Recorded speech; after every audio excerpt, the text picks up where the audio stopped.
Fique agora com uma palavra de Deus para abençoar sua vida. Um culto realizado na Igreja Assembleia de Deus, Catedral da Família, em Goiânia, Goiás. Estenda suas mãos para cá. Abençoe a vida deste homem. Deus poderoso, Deus maravilhoso. Aqui, Senhor amado, está o teu filho. Ele veio de tão longe, ó Pai, para ser o teu instrumento aqui esta noite. Pai, tudo que o Senhor tem, Senhor amado, para falar ao nosso meio esta noite, ó Deus, usa como teu veículo, usa como teu instrumento, usa, ó Pai, como tua boca aqui, ó Pai, e o teu povo vai te louvar, glorificar, exaltar soberanamente o teu nome, Senhor amado, porque nós viemos aqui, não foi para adorar ao homem, mas foi ao Senhor. Por isso, Senhor amado, usa o teu filho como teu instrumento, tua ferramenta aqui esta noite, ó Pai, e vai salvando vidas, curando vidas, libertando vidas, trazendo esperança, renovando alianças, ó Pai. Ó Deus, o teu povo se vê o teu santuário para exaltar e glorificar e ouvir o Senhor falar conosco. Usa o teu filho, ó Pai, nós já te louvamos e te agradecemos, em nome de Jesus. Amém e amém. O que vamos dizer ao pastor Carlos? Pastor, você é bem-vindo a esta casa, em nome de Jesus. Graça e paz, irmãos podem sentar. É um privilégio muito grande para mim poder estar aqui nesta noite, para dividir com vocês e compartilhar com vocês o texto da palavra do Senhor. Eu quero compartilhar com vocês um texto por demais conhecido, mas jamais será esgotado pela riqueza da palavra de Deus. É o texto que se encontra no segundo livro do profeta Samuel. Por favor, abra comigo a sua Bíblia.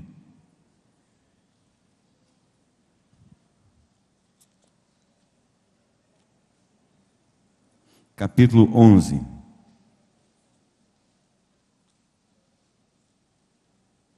Vou ler apenas os versos 1 a 5, mas você pode permanecer com a sua Bíblia aberta. Nós já oramos várias vezes, mas eu gostaria que a gente fizesse uma oração a mais. E que essa oração fosse apenas do coração, em que apenas Deus ouvisse. A oração é bem objetiva, mas gostaria que fosse sincera. Não tenha receio de dizer assim: Deus, fala comigo nesta noite. Deus, dá-me coragem para obedecer à voz do Senhor que vai falar comigo. Dá-me um coração disposto a seguir a direção que o Senhor me apontar nesta noite. E que caia por terra toda e qualquer retaliação no mundo espiritual, em nome de Jesus. Amém.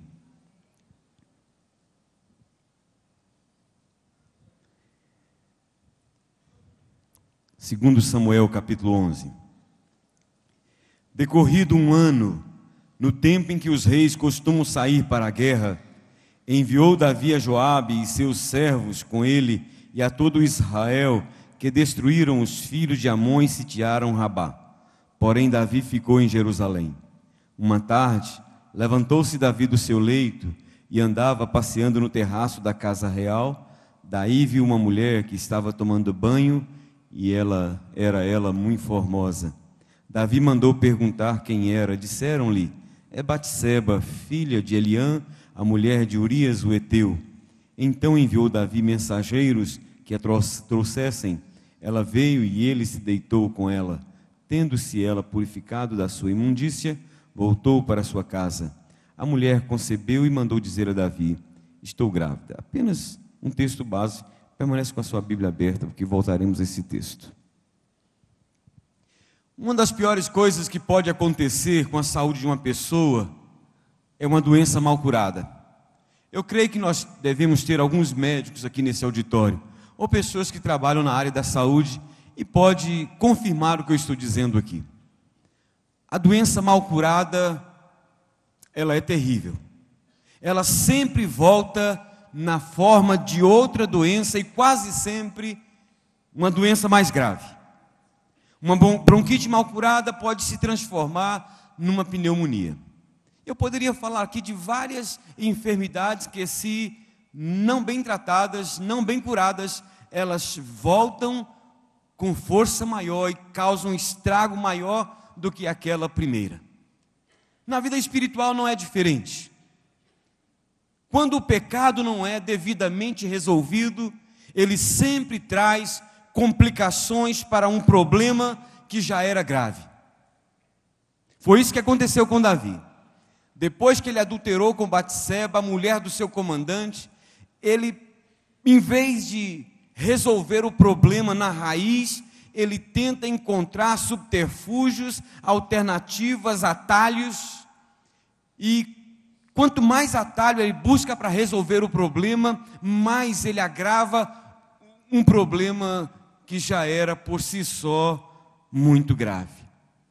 Nesta noite eu quero falar sobre o tema o pecado não resolvido.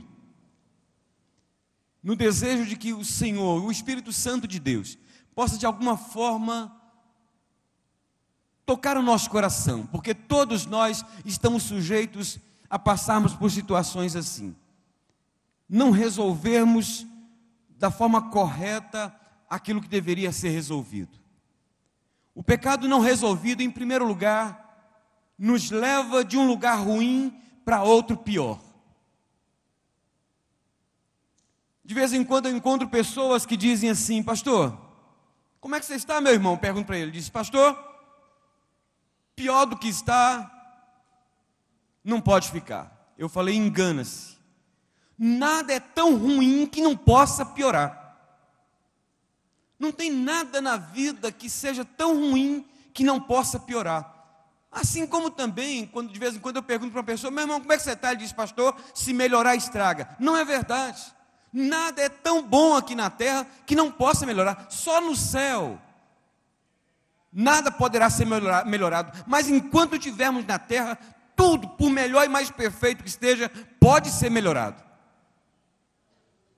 Depois de adulterar com Batseba e ficar sabendo que ela havia se engravidado, Davi fica desesperado e tenta de todos os meios encontrar uma saída para o problema que ele havia criado. A primeira coisa que lhe veio na mente foi trazer o esposo dela, o seu comandante, um dos homens mais especiais que Davi tinha. Davi tinha 30 das centenas e centenas de líderes e homens bravos que Davi tinha. Urias, o esposo dessa mulher, ocupava a posição entre os 30 soldados guerreiros valentes de Davi. E a primeira coisa que lhe veio na mente foi trazer o esposo da mulher com quem ele havia adulterado, que se encontrava na linha de frente da batalha contra os amonitas. E por que ele faz isso? Qual era a sua intenção? A sua intenção era colocar o esposo de Batseba em contato com ela, para que ninguém ficasse sabendo que o filho que Batseba havia gerado dele fosse de fato dele, para que todos pensassem que na verdade aquele filho era filho do comandante, era filho do seu legítimo esposo, e não dele, Davi. Sem perceber, queridos, é sempre assim, sem perceber, aos poucos, Davi começava a sair de um lugar ruim para um lugar pior. Quanto mais ele tentava resolver aquela situação, pior ficava. Quanto mais ele tentava se aproximar de uma saída, mais distante dessa saída ele ficava. O grande problema de um pecado não resolvido é que ele é capaz de nos levar quase sempre de uma forma inconsciente e imperceptível de um lugar ruim para um lugar pior. E isto aconteceu com Davi. A partir do momento em que ele passou a tratar do seu pecado com um paliativo, quando precisava fazer uma cirurgia de amputação do erro. Como um abismo chama outro abismo, assim também um pecado não resolvido nos leva de um lugar ruim para outro pior. Ainda que momentaneamente possa trazer algum alívio, possa trazer a sensação de que essa situação foi resolvida. Quando Davi tentou ocultar o seu pecado de adultério com Batseba, ele jamais imaginou que fosse se transformar num homem frio e calculista. Ele que era um homem segundo o coração de Deus, um homem sensível às coisas de Deus, um homem sensível à necessidade daqueles que o cercavam. Ele jamais podia imaginar que ele se transformaria num homem tão insensível, num homem de coração tão empedernido.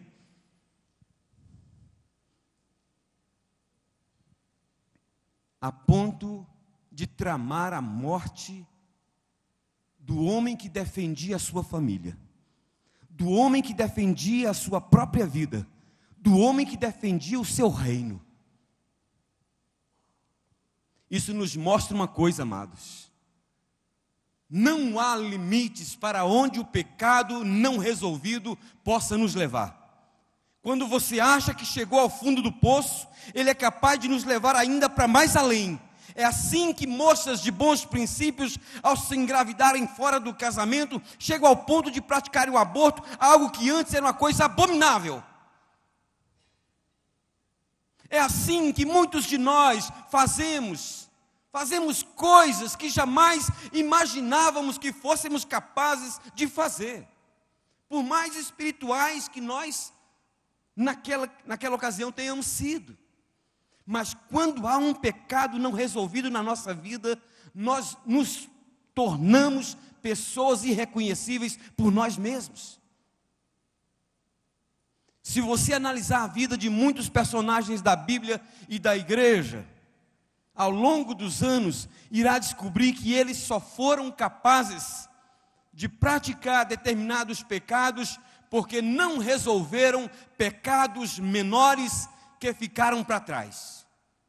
Foi assim que Caim se transformou num assassino, como Davi se transformou num adúltero. Meu querido irmão, talvez isso seja uma realidade em sua vida, mas você não precisa esperar que o pecado te leve para um lugar pior. Antes que isto aconteça, arrependa-se de todo o seu coração, sofra as consequências que tiver que sofrer, mas não deixe que o pecado te leve para um lugar pior e te transforme em alguém que você não quer ser. Resolva.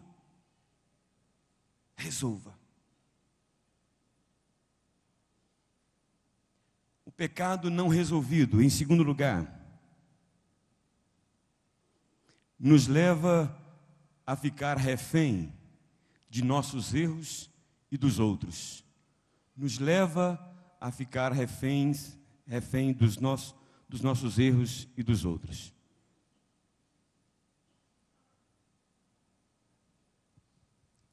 A pior coisa que Davi fez foi tentar ocultar seu pecado dos outros e de Deus. A partir do momento em que ele fez isto, ele passou a ficar refém não só do seu pecado, como também das pessoas. Quanto mais ele tentava esconder o seu pecado, mais enlaçado ele ficava. É por isso que quando você lê o Salmo 32, um dos seus salmos de confissão, que foram 3, o Salmo 32, o Salmo 51 e o Salmo 139, todos eles compostos e escritos nesse período, depois da sua queda.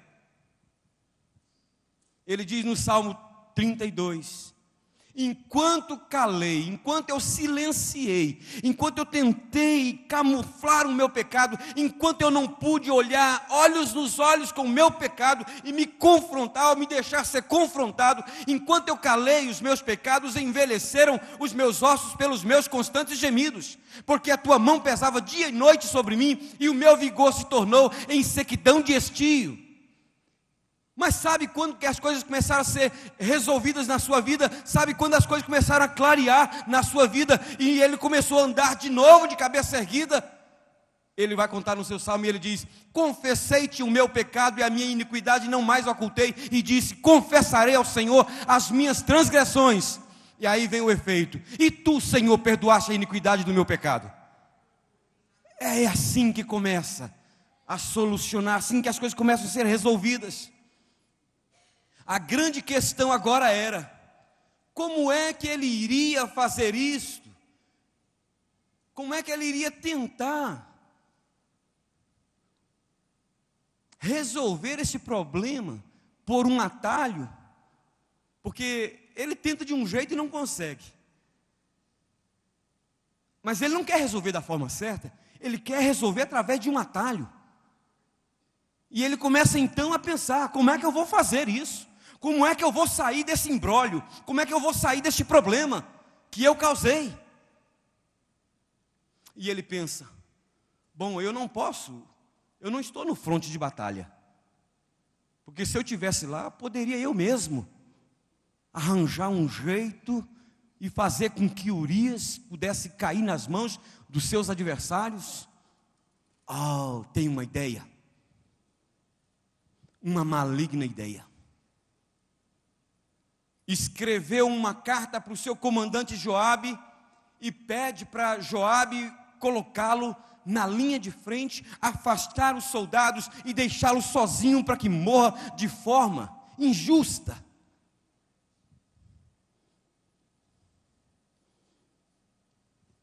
Olha para você ver os versos 14 e 15. Pela manhã Davi escreveu uma carta a Joabe e lhe a mandou por mão de Urias. Escreveu na carta dizendo: ponde Urias na frente da maior força da peleja e deixai-o sozinho para que seja ferido e morra. Você já imaginou que aquele homem que é inspiração para tantas nossas canções fosse capaz de fazer isso? Talvez você e eu pudéssemos pensar que Judas fosse capaz de fazer isso, Caim fosse capaz de fazer isso, mas Davi não. Davi é o nosso salmista por excelência. Davi é o nosso ministro de louvor, é o nosso líder espiritual. É aquele homem que tem intimidade com o Senhor, é aquele homem que tem o coração segundo Deus.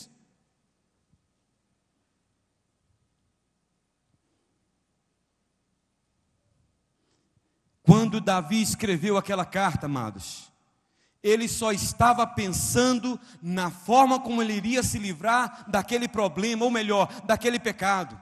Em momento algum ele pensou no grau de comprometimento que ele estava tendo ao enviar uma carta tão comprometedora para aquele que era o líder maior do seu exército. Ao receber aquela carta, por certo, sabe o que Joabe fez? Joabe não a rasgou, nem a jogou fora. Ele a guardou consigo como trunfo para usar contra Davi, caso precisasse. E como Davi pediu, ele fez.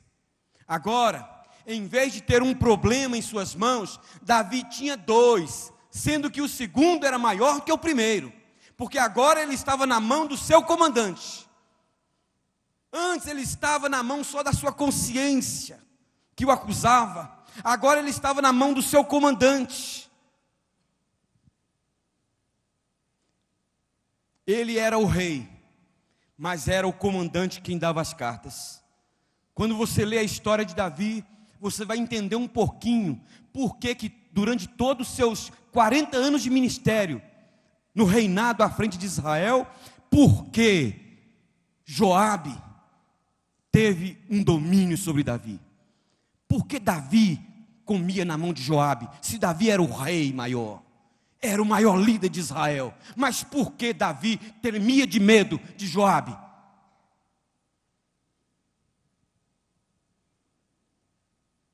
Através daquela carta que Davi escreveu para Joabe, pedindo para colocar o esposo da mulher com quem ele tinha adulterado na linha de frente da batalha para que ele morresse, Davi se tornou prisioneiro, não só do seu pecado, mas também do seu comandante. Agora Joabe tinha em suas mãos, Talvez tenha sido esta uma das razões do porquê Davi nunca conseguiu se sobrepor a Joabe.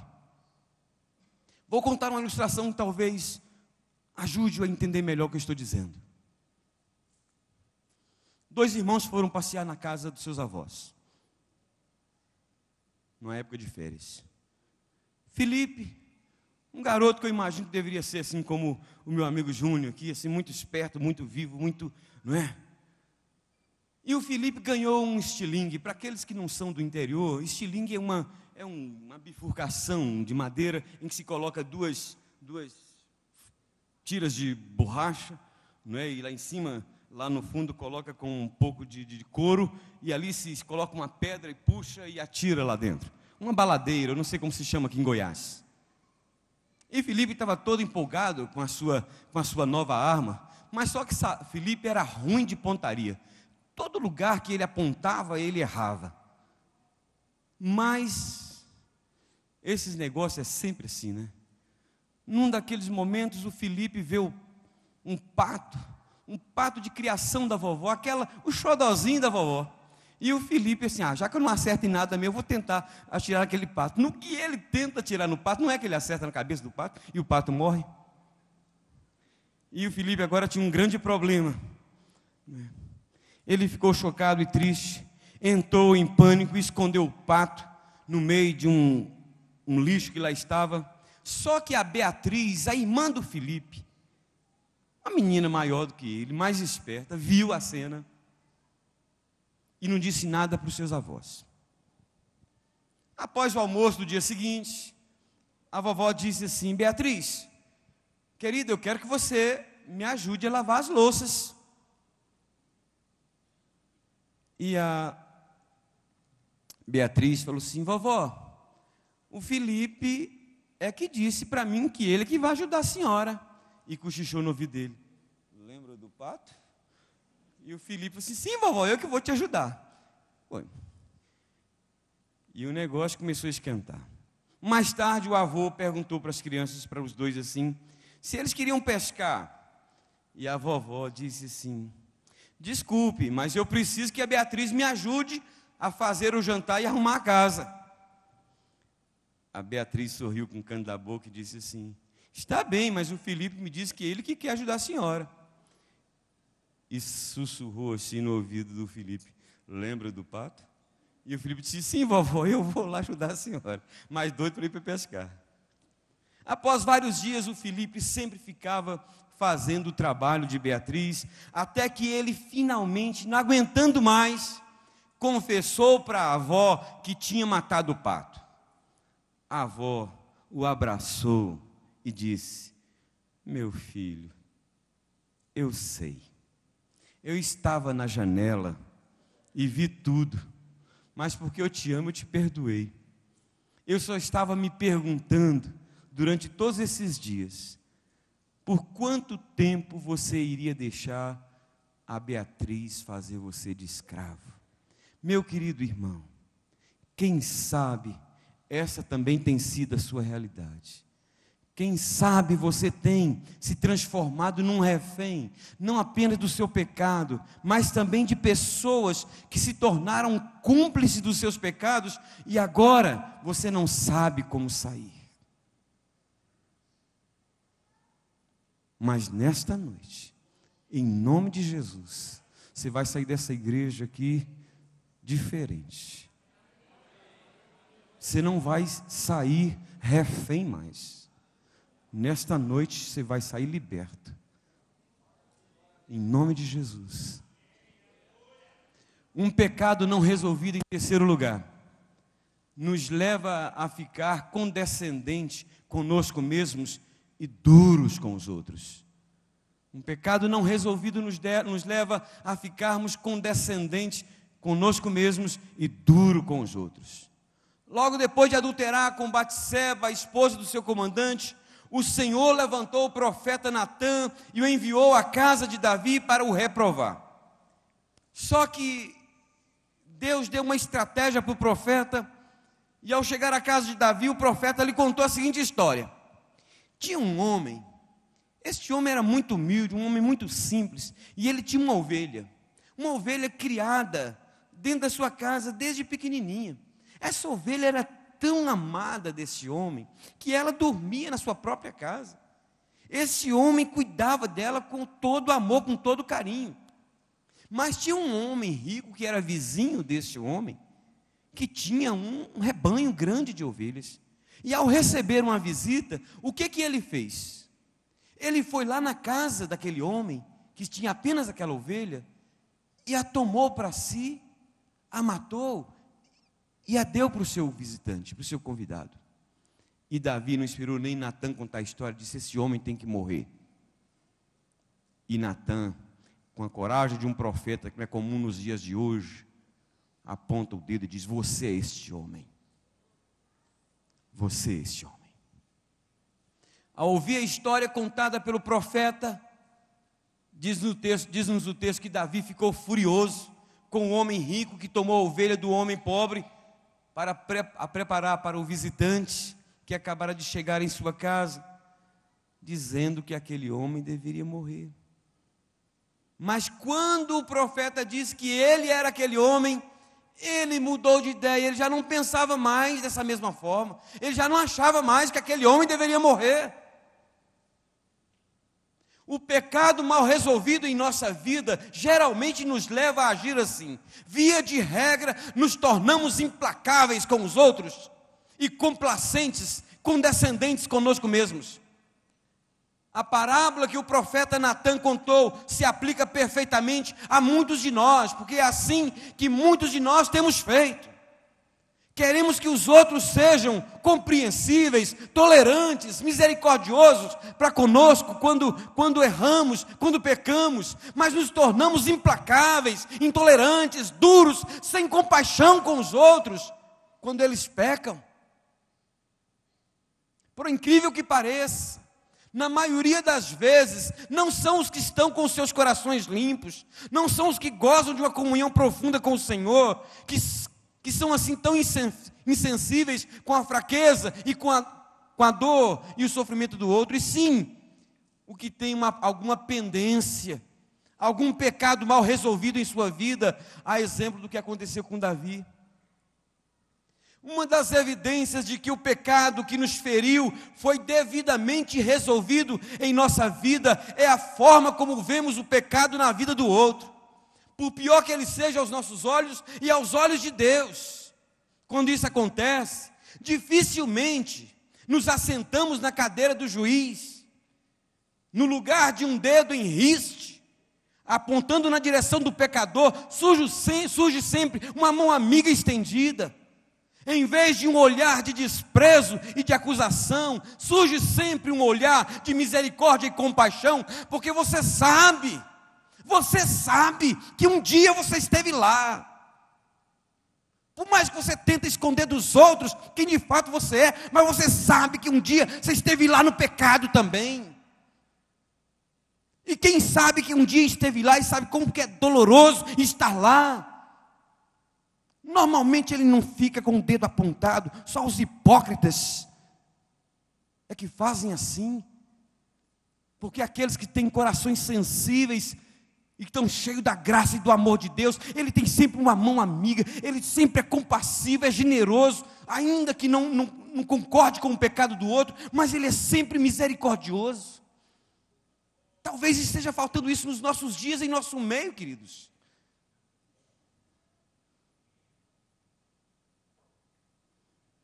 Esse tipo de santidade que está entrando nas nossas igrejas, que nos fazem muitas vezes, nos dá esse estereótipo de que nós somos espirituais, quando de fato nós não somos. Me recordo de um pastor amigo meu, que hoje é reitor de um seminário no Brasil, era pastor naquela ocasião de uma pequena igreja na cidade do interior, e terminando o culto ele saiu para a porta para cumprimentar. No interior tem isso ainda, não sei se aqui tem, mas no interior ainda tem isso. O pastor viria para o fundo da porta e cumprimentar os irmãos que saíam, e nesse intervalo passa um homem, pai de família, embriagado, cai, levanta, daqui a pouco vem a polícia, o pega e sai levando, e chega um desses crentes assim super espirituais, que surgem em algumas das nossas igrejas na Flórida, porque aqui eu acho que não tem, e chega e diz assim: está vendo, pastor, que vergonha para a família, que coisa terrível. E o pastor olhou para ele assim e disse: meu querido, se não fosse a graça de Deus na minha vida, talvez eu fosse pior do que aquele homem.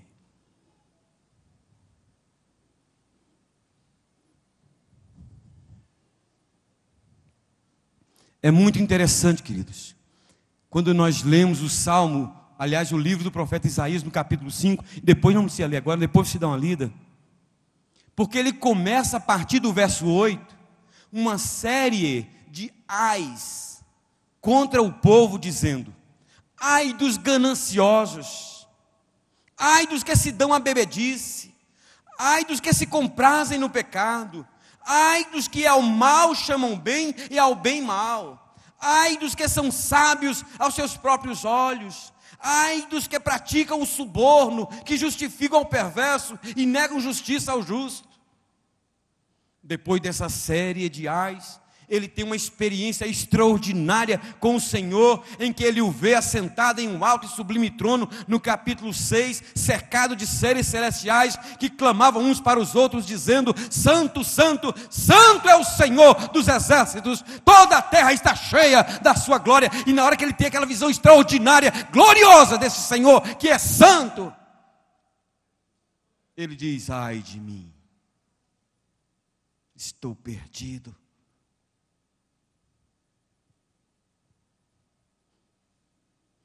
Queridos,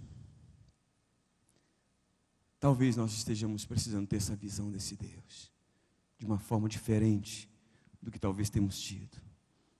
Essa visão de Deus que nos deixa soberbos, orgulhosos, não é a visão do Deus Santo, porque ninguém jamais teve uma visão do Deus Santo e glorioso, que não chega e diz: ai de mim. Porque você consegue enxergar quando a santidade de Deus é mostrada, é revelada.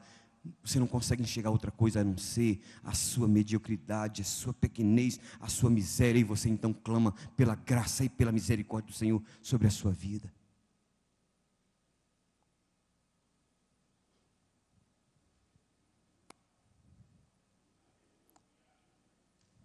Esta era a grande birra de Jesus com os religiosos hipócritas da sua época, que eram capazes de coar mosquitos, engolir camelos, sem se darem conta de que o pecado que eles cometiam eram maiores do que o pecado que eles condenavam nos outros.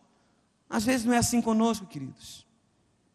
Quem sabe, meu irmão, quem sabe isso tem acontecido com você? Quem sabe, por não ter o pecado devidamente resolvido em sua vida, você tem visto o outro sem um olhar de amor, de compaixão e de misericórdia. Você já sentou com um pai e uma mãe que tem um filho homossexual? Você já sentou com uma mulher que tem um marido alcoólatra? Você já sentou com um pai ou com uma mãe que tem um filho viciado em crack, como eu sentei agora essa semana, uma das minhas caminhadas? Você já sentiu um pouco a dor que está no coração de uma pessoa dessa? Quando você vive isso, queridos, ou quando isso entra na sua casa, quando você vê uma situação dessa lá fora, dificilmente você consegue rir, dificilmente você consegue zombar, dificilmente você consegue desprezar essas pessoas, mas quase sempre você olha e diz: Senhor, tenha misericórdia, oh meu Deus, porque você sente um pouco a dor que aquela mãe está sentindo.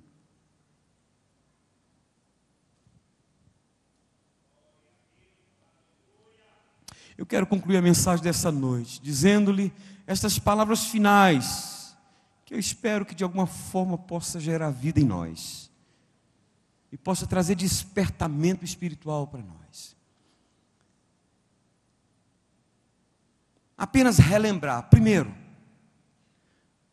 o pecado mal resolvido vai te levar de um lugar ruim para um lugar pior, não tenha dúvida. Assim como você está me vendo aqui, assim como você está seguro e certo que você está sentado nesta cadeira aí, não tenha dúvida, se você não encarar isso de frente, pode estar certo que a partir do momento que você sair daqui, se você não tiver decidido a tomar uma posição séria na sua vida, você vai ser levado para uma situação pior do que você possa imaginar. Porque o pecado mal resolvido sempre nos leva de uma situação ruim para uma situação pior, ainda que nós não consigamos imaginar a gravidade desse pior. Segundo, pecado mal resolvido vai fazer de você um refém dele, do pecado e dos outros.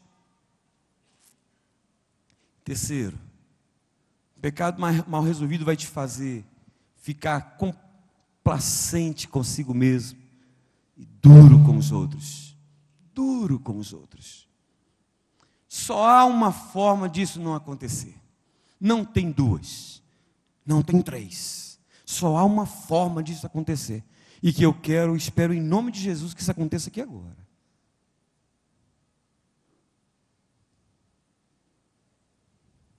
Se você se arrepender de todo o seu coração e tomar posse do perdão que Deus em Cristo te oferece, não importa o que seja que tenha te prendido, não importa a gravidade do pecado que você está achando que tenha cometido e que talvez ninguém saiba, mas tem alguém além de Deus que sabe.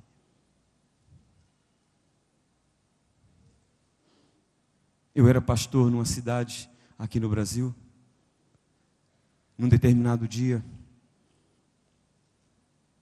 um dos membros de louvor da igreja me ligou e disse: pastor, o senhor pode nos receber amanhã? Eu e mais uma pessoa que quer falar com o senhor. Disse: perfeitamente. Marcou às 4 horas da tarde para falar comigo. Quando chegou às 4 horas da tarde, ele disse: pastor, esse senhor aqui é um pai de santo. Ele é o chefe do terreiro de macumba dessa cidade. E ele quer falar com o senhor. A história é longa, eu vou fazer dessa história bem curtinha. Ele disse: pastor, a primeira coisa que eu quero é te pedir perdão. Eu falei: não entendo. Não te conheço. Você nunca me fez mal. Por que você quer me pedir perdão? Ele disse: porque quando você escreveu aquele artigo no jornal sobre o espiritismo, eu fiquei muito revoltado com o senhor, e aquela carta que o senhor recebeu, fui eu quem escrevi. Te denegrindo, te denunciando, falando uma porção de coisas. Eu falei: ok, mas está perdoado. E eu disse: por que você quer que eu ore por você? Ele disse: porque eu tenho uma clientela muito grande aqui nessa cidade. Eu recebia o equivalente a 15 salários mínimos de pagamento dos empresários, inclusive empresários que se dizem crentes dessa cidade, que contratavam os meus serviços para prosperar. Ou de homens que me pagavam para conseguir mulheres de outros homens para relacionar-se com elas. Mas a partir daquele artigo, o meu salário foi reduzido para 3 salários mínimos. E diante da minha revolta, eu perguntei aos meus guias por que aquilo estava acontecendo. E ele me disse que o meu guia era mais forte que os guias dele. E eu quero saber qual é o seu guia.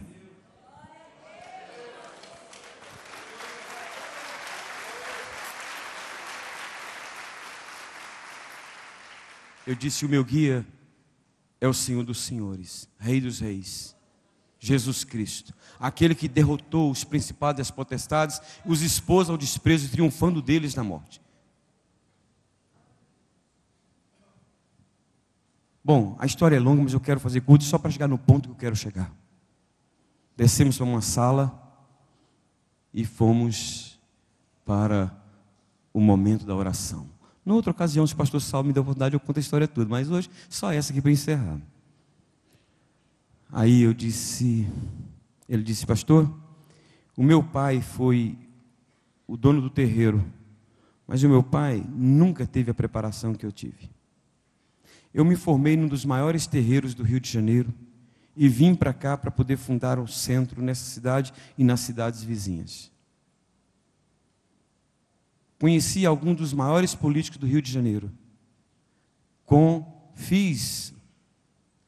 Acredite ou não, fiz a minha preparação na Bahia. fiz meu mestrado na Bahia e vim para cá. Aqui está os símbolos da minha consagração. Colocou a língua para fora, um sinal na língua, a palma da mão com um sinal, abriu o cabelo, um sinal no alto da cabeça, levantou o braço, um sinal aqui no braço, na sola dos pés, um sinal na sola dos pés, dizendo, tudo isso foi a minha consagração. Sou especializado em ler mão, jogar búzios, tarô, essas coisas assim. Isso eu não entendo muito bem, mas foi o que ele disse lá. Eu falei, então me satisfaça uma curiosidade. Como é que vocês fazem, que impressionam tantas pessoas quando elas te consultam? Ela disse, é simples. O senhor está me vendo? Eu disse, sim, estou te vendo. Eu também estou te vendo. O senhor está vendo quem está comigo? Eu disse, não. Eu tenho alguns guias neste momento comigo. Quando uma pessoa vem me consultar, a entidade que acompanha aquela pessoa, que conhece o passado dela, coloca aquilo tudo diante de mim. E eu posso vê-la e ouvi-la praticamente. E eu revelo todo aquele passado para aquela pessoa. E ela fica impressionada. Eu disse, quanto ao futuro? O futuro é um jogo. Por que eu estou dizendo isso, queridos? Só para dizer que você não precisa ficar refém do pecado e daquele que manobra com o pecado na vida do cristão, que é o diabo. Se você não se desvincular, e você só consegue se desvincular primeiro com arrependimento, e se tiver que haver restituição, com restituição, mas primeiro com arrependimento, através do qual vem o perdão dos seus pecados, você vai ficar sempre refém do mal, do pecado e do próprio diabo, e talvez de uma outra pessoa. Por isso que eu disse que nesta noite, aqueles que quiserem levar isso a sério, vão sair daqui de fato libertos. Porque a palavra diz, o que encobre as suas transgressões jamais prosperará, mas o que as confessa e deixa, alcançará misericórdia. E nesta noite, eu estou aqui em nome de Jesus, para trazer essa palavra para o seu coração, esse desafio para a sua vida. Nunca estive aqui nesta igreja, é a primeira vez que venho aqui. Não conheço ninguém que está aqui, a não ser, conheci agora o pastor Saulo, Cirino, meu cunhado que ali está, mas fora isso não conheço mais ninguém que está aqui. Mas se você entrou aqui nesta noite, com um pecado na sua vida mal resolvido, você não precisa dizer para mim, mas você tem que resolver isso hoje. Ainda que para resolver isso hoje, depois você tem que procurar alguém para poder acertar com alguém.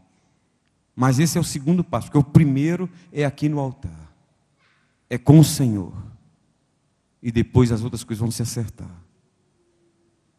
Deus amado, se há alguém aqui entre nós que recebeu esta palavra como palavra do Senhor, que pediu ao Senhor para falar ao seu coração, e o Senhor falou, é porque o Senhor quer tratar com esta vida, quer libertá-la, quer sará-la, quer curá-la, e que estas pessoas hoje, ó Deus, não voltem assim para os seus lares, que elas voltem curadas, libertas, com essa questão de uma vez por todas resolvidas, primeiro no mundo espiritual e depois, ó Deus, no mundo físico, mas começando aqui agora na Tua presença, em nome de Jesus. Amém. Quero convidar você a vir aqui à frente agora. Se você entendeu essa palavra como de Deus, e você quer resolver uma situação, em que você vai colocar diante de Deus, não precisa colocar para mim, nem para o pastor. Depois, se quiser procurar o pastor da igreja e conversar com ele, você o faz. Mas agora, só você e Deus. Mas numa decisão sua, de que você não quer mais ficar com esse pecado sem ser resolvido na sua vida. Você quer sair daqui hoje com essa situação resolvida, e você está decidido. Sai do seu lugar e vem aqui agora, em nome de Jesus. Não tenha vergonha. Saia. Eu estou desafiando a você agora. E quero encorajá-lo a fazer isso. Em nome de Jesus. Se há alguém aqui que não entregou a sua vida a Jesus, saia do seu lugar e venha aqui agora. Não deixe que o diabo mantenha você cativo, que mantenha você refém, porque você veio aqui hoje, porque foi o Espírito Santo de Deus que te trouxe para te libertar, para fazer você ter uma experiência de libertação com aquele que é o que liberta, que é Jesus Cristo. Em nome de Jesus. A igreja, fique de pé, por favor. Há mais pessoas aqui, sai do seu lugar e venha, em nome de Jesus. Poderíamos ter uma música aqui, não sei se os irmãos podem. Vamos cantar. Enquanto o irmão vai estar cantando essa canção, você que está sentindo nisso o coração, quem sabe um tanto temeroso, duvidoso, quem sabe um tanto envergonhado, com medo do que os outros vão pensar. Não pense assim, querido. Não pense assim. Tenha coragem. Sai do seu lugar, se junta a essas pessoas. E no seu coração você diga: Deus, eu quero sair daqui hoje com essa situação resolvida em nome de Jesus. Eu não quero voltar do mesmo jeito que eu entrei aqui hoje, porque o Senhor não me trouxe aqui hoje para voltar desse jeito. O Senhor me trouxe aqui para efetuar uma mudança na minha vida, em nome de Jesus.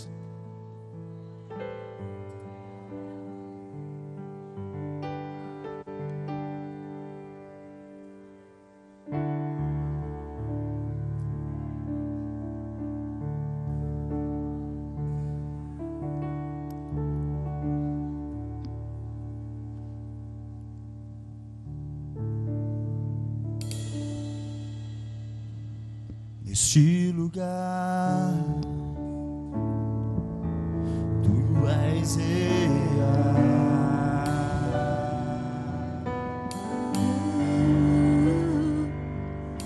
Ainda tem você que está recebendo essa palavra no seu coração. Totalmente. Sai do seu lugar e vem aqui à frente. Junte essas pessoas. Seja resolvido nessa noite. Teu toque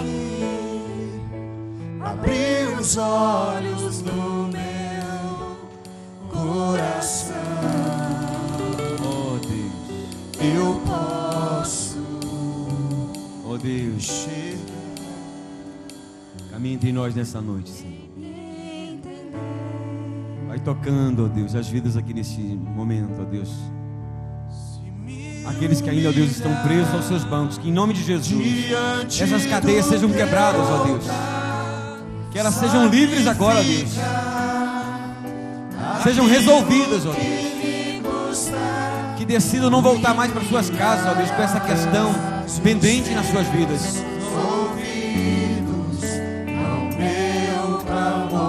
Oh Senhor Jesus, ouve o clamor da tua igreja nesse instante, ó Senhor. Oh Espírito Santo de Deus, contempla cada um que se faz presente aqui nesse lugar. Ó Deus, que vem aqui diante desse altar, não diante do homem, mas diante de Ti, Senhor, para dizer que reconhece, ó Pai, que tem questões nas suas vidas que precisam ser resolvidas, e que eles tomam a decisão de resolverem nesta noite, ó Deus, de colocá-la diante daquele, ó Deus, daquele que quebra os laços, ó Deus, que quebra as amarras, que quebra as correntes, que declara livres, Senhor. Ó Deus amado, aqueles que antes eram cativos do pecado, aqueles que antes estavam cativos, ó Deus, por forças das trevas, ó Deus amado, que em nome de Jesus, nesta noite, ó Deus, sejam livres, ó Pai. Oh Espírito Santo de Deus, e aquela alegria, ó Deus, aquela alegria incomparável que só o Espírito Santo do Senhor gera no coração daquele que foi perdoado, que foi restaurado, que foi liberto, ó Deus, possa ser desfrutada por cada um desses que se faz presente aqui nesta noite. Eu posso, ó Espírito Santo de Deus, e aqueles que têm questões para serem resolvidas, quem sabe com algum membro da família, ou com um amigo, ou no trabalho, ó Deus amado, que o Senhor vai diante deles e vai preparando o terreno, vai preparando o caminho, vai preparando estas vidas, ó Pai, para que quando isso acontecer, ó Deus, que haja paz, que haja a presença do Senhor, ó Deus, gerando comunhão, restauração, libertação e transformação. Oh Espírito Santo de Deus, contempla o coração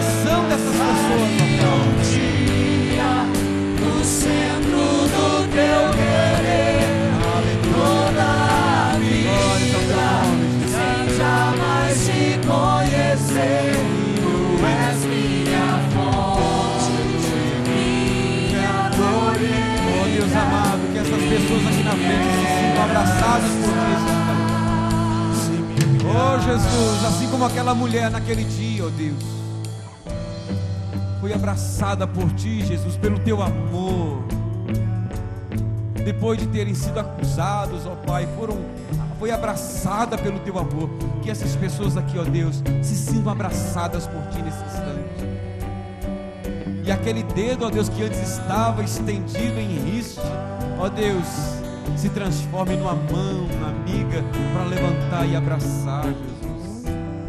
Que essas pessoas encontrem nesta igreja, Senhor, uma família que possa amá-las, que possa acolhê-las, como tem feito com tantas outras vidas. Em nome de Jesus. Aleluia. Amém. Deus abençoe, queridos. Participe da programação da Igreja Catedral da Família. De segunda a sexta-feira, às 6:30 da manhã, Oração de Davi. Segunda, a partir das 14h30, Manancial Feminino, onde mulheres são restauradas e abençoadas por Deus. Segunda, a partir das 19h30, venha estudar Teologia com IBCAF, Instituto Bíblico da Catedral da Família.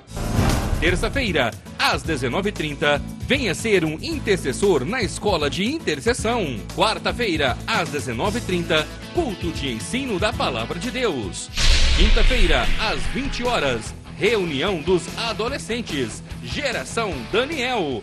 Sábado, muito louvor e adoração com a juventude animada da Igreja Catedral da Família. Sábado, às 20 horas, Projeto Recomeçar. E domingo, às 9 horas da manhã, participe com sua família da Escola Bíblica Dominical. E domingo, às 18 horas, grande culto de celebração a Deus. Quero te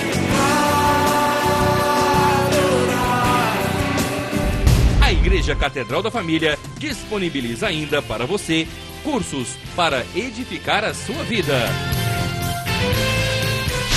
MNI, Casados para Sempre. CRAU, cursos para finanças. Educando filhos à maneira de Deus. Alcançando o coração do seu adolescente. Veredas Antigas. ONI, curso para noivos. De domingo a domingo, uma programação recheada de muita alegria, unção e bênçãos de Deus. Informações 3281-4918 ou acesse o site www.catedraldafamilia.com.br.